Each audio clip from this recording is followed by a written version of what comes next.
Welcome to the Joy Work Show, the podcast that goes beyond the surface of business right to the heart, to explore the real joy and the stories behind success. Not just the moments of celebration, but the challenges that pave the way for them. Hiya, I'm Diane, and on this podcast we know that joy isn't just about the good times. Often the greatest joy comes right after the greatest challenge. And today, it's just me. You've got just me. And I am really enjoying these solo podcasts because it's allowing me just to delve a little deeper into strategies that help me, my own thoughts, a little bit of a diary of me building my business. It's just a lovely way to communicate with you and just add some extra value into the week.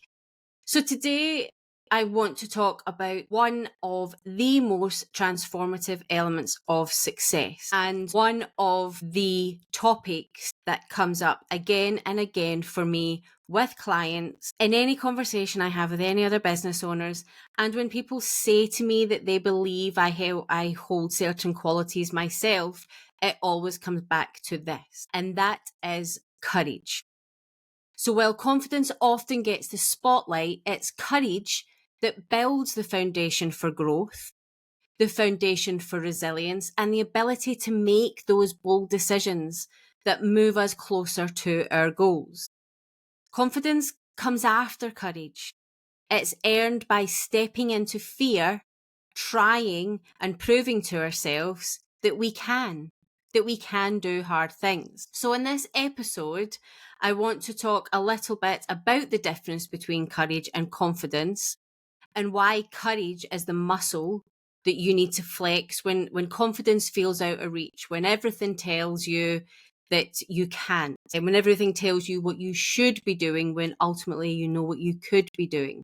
And we'll explore the art of bold decision making and how courage plays a key role in success. And we'll, as always, give practical ways to reinforce it in your daily life. So let's talk about myself and courage.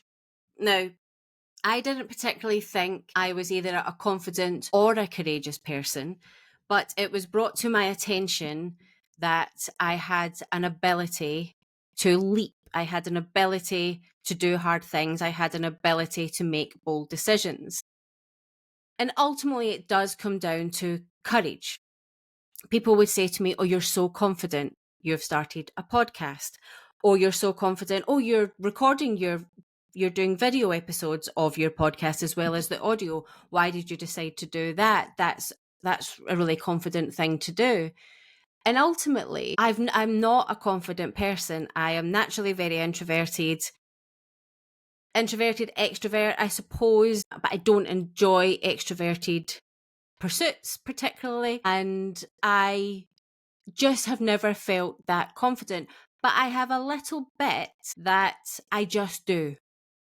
So by that, I mean, if somebody tells me this is the way something has to happen, I have an ability to just go and do that thing. And I think a lot of it is putting others at the center. So a lot of that comes down to your why and ultimately why you want your life to be a certain way, why you want to strive for certain goals. And I am going to do another podcast next week completely on your why and how deep your why goes, is how brave and bold and courageous you chose to be.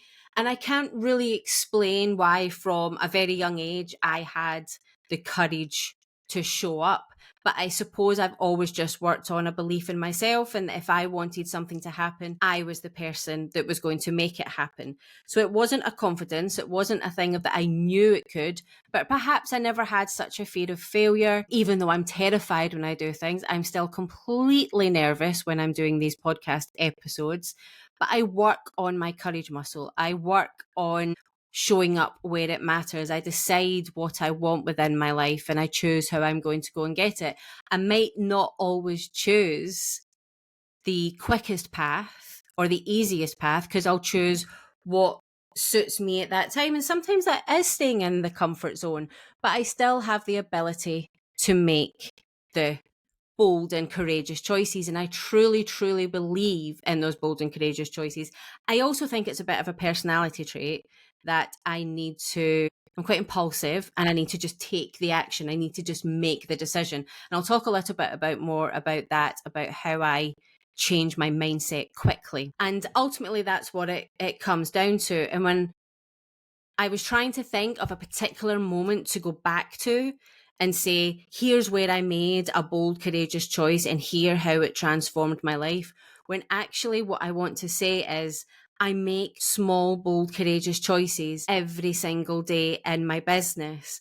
Coming to record this podcast to come out on Monday is my bold, courageous choice of the day, because I could have easily chosen not to. I could come up with a thousand reasons why not to. I've had a particularly challenging week, mindset wise, but the bold, courageous action to do today is to do this. Now, this is episode 14. So I am 14 published episodes, and I have a bank now of recorded episodes, and I'm recording more episodes this week. So this is becoming something that I am becoming confident in, because I'm practicing it, because it's become something that I've become used to doing, or I understand it more. I know what buttons to press. I know how to publish it. I know generally what I'm going to come and say, even if this precise moment in time, it sounds like I'm babbling quite a lot. But ultimately, what I want to say is the small, courageous choices that I make on a daily basis that end up being the best decisions for my life and my business. Sometimes they have been bigger, bolder decisions when I chose to leave my career and start my business.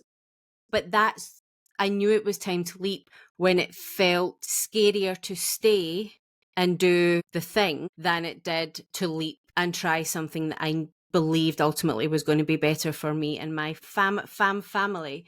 So that is where courage came into it then. But to me, it seemed like a bit of a no-brainer at that point, and that was the best option that we had. So I do lean into courage every single day. I do lean into courage, and perhaps going towards confidence in the sense that it is a belief that if I leap, something good will happen. It might not be the outcome that I expect, but something good will happen from it.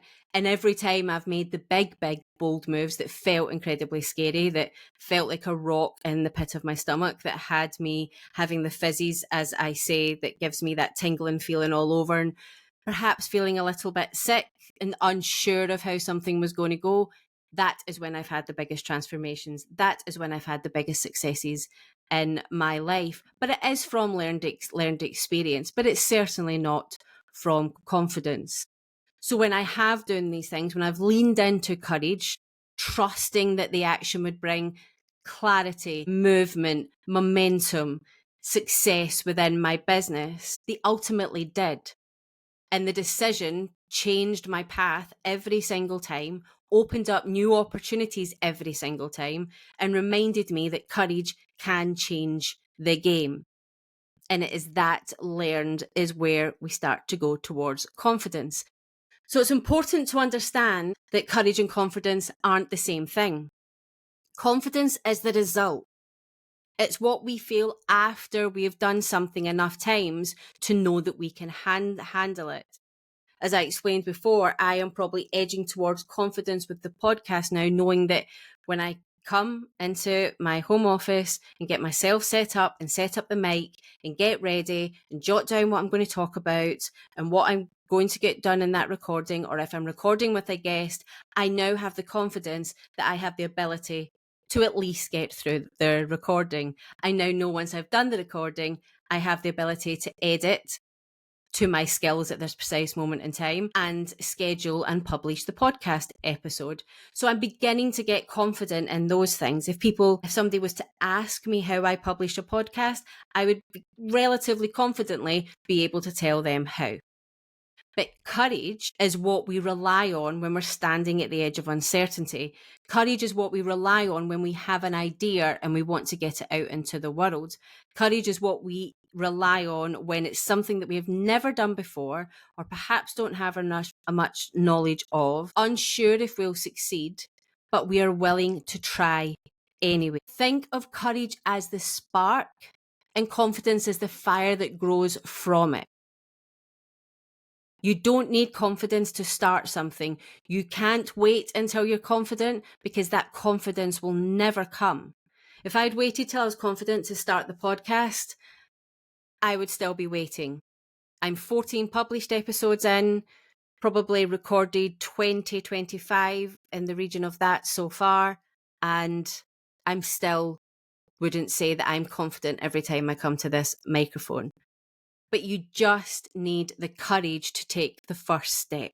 You just need the courage to press record for the first time, to send the email, to speak to the person, to go out the run. Whatever it is that you want to do, you just need the courage to just do the thing. And as I said before, courage for me is about the small moments. It's not just for the big moments. It's actually, as I've began to work with more clients, speak to more people, as my business continues to grow, when I'm talking to people, I realize that I use courage as a real tool during my hardest days. When everything feels overwhelming or stuck, I use courage to change the landscape. Sometimes that means making a bold decision, like saying no to something that's draining my energy, or sometimes it's starting a project that feels far too ambitious. Sometimes it's having a conversation that I've been putting off that's left me feeling stuck, or doing a task that I know I really don't want to do, either that I don't like it, it's accounts, or it's something I know I'm not very good at, but I know I need to do. I know I need to work through it. I work on courage to get through those times. As I mentioned, it's been a particularly difficult week this week, and I had one particular day where it was just spiraling. Things were happening. Phone calls, emails, text messages, everything seemed to bring doomsday. And by the end of the day, I knew I had to change the discourse of the day, the way I was feeling, the productivity of the day, the action taken of the day. And I knew I had to do something bold. So there's something I'd been putting off on reaching out to a number of people that have been sat in my notepad that I've been wanting to reach out to, that I've been wanting to work with, collaborate with, and bring into my world in various ways, including coming onto this podcast. So at the end of the day, I sat very upset, very downtrodden, and not feeling my best, but I knew I had to change the way the day has felt. So I sent out the emails that I wanted to send out. So it's just about taking the small action. So I just took small action, which took me about 20 minutes to send these 5 emails to these individuals that I admire, and it changed my day. It ultimately changed my day. I felt, even just by sending those emails, I felt that I had done something productive, big, bold, and I changed what that day was about by stepping into my courage, something that I was putting off for whatever reason. But I just decided that I was going to have the courage, because what's the worst that could happen? They wouldn't reply, but they would have a lovely email in their inbox telling them that I thought they were great and I'd like to work with them. I have since heard back from 3 of those people. So I was then delighted. And when a week that felt challenging and uncomfortable and difficult were these beacons of light in there, that I had moved my business on in a way that I wanted to move it on, as well as wonderful things happening within the Joy Work Members Club. We had the Joy Exchange networking. There was so many beacons of light in this horrible, horrible week of how I was feeling. So it's just about taking that one small action, sending an email, making a call, or even just getting out of your own head to shift the trajectory of the day, of the week, of the month. Please don't let it go on for a month. Please make it of the day. My day was Monday. Those emails went out on Monday night. The week got slightly better, but there was still very hard moments. But that changed the trajectory for me. The week was still productive and action taken, and there was still momentum in the business, which is so important for me and so important for my mental health too. So courage helps me take control of the narrative, even when things feel uncertain. It's about reminding myself that doing something, anything, is better than staying stuck. I do not ever want to stay stuck, ever. So I use courage to move myself on. So how can you reinforce courage in your own life? How can you step into the courage when you need to and to take those steps? Here are a few practical strategies that you can try. Start small. Courage grows with practice. Just like confidence is learned from experience, courage grows when you get used to taking that first small step. So try small, brave actions daily.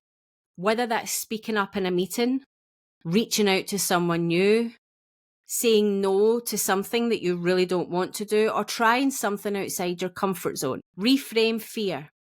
Instead of thinking of fear as a stop sign, instead of thinking of fear as something that is finite, see it as a green light. See it as something that can fuel you to go further. Fear often means you're about to grow. Fear often is there just before the light breaks. So think of fear as something that you have to go through to feel the feelings before the great success and the next big growth comes, the next big, bold, exciting thing in your business. So sit with your fear. Lean into support. Courage isn't about going it alone. Courage isn't about being the best fighter in the room, the toughest person, the person that can go through anything, the person that can push through even when their health is on. Courage is about knowing what is right for you, your family, your business, your life, and the ability to stand next to it and by it and be it. So you want to surround yourself with people who cheer you on and hold you accountable. You don't want to be surrounded by yes people. You want to be surrounded by people who truly want the best for you at all times. And sometimes that means that they need to use their courage to tell you no and hold you accountable.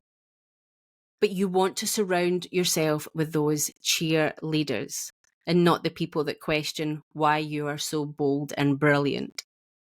Remember, courage isn't the absence of fear. It's the decision to act in spite of it. Now, I want you to reflect. What's one decision you've been putting off because it feels too big or too scary? What's one small courageous action you can take today to move closer to it? Write it down, commit to it, and take that first step. Courage is the force that drives change. It's the fire starter for your growth. It's the antidote to fear. If you do have lots of fear and you want a prescription to fix it, use courage. Practice courage. The more you use it, the stronger it gets and the more you'll see it impact on your life and business. Thank you so much for joining me today and listening to all of my thoughts on courage. It truly is my favourite thing, I think, and ultimately one of my superpowers, it seems. If today's episode resonated with you, share it with a friend who could use a little courageous boost. And don't forget to like, share, and follow The Joy Work Show for more stories and strategies that keep joy at the heart of your journey. And if you really like what I've said today, what I've said in other podcasts, and everything we're doing here at the Joy Work Show, why not come and join us in the Joy Work community? The link is in the show notes, and that is a space where we collaborate, share our businesses, have time to promote, network, and much, much, much more. Come on over and have a look. And I will see you later on this week for one of our wonderful guest episodes. Until then, have a great week. Bye-bye.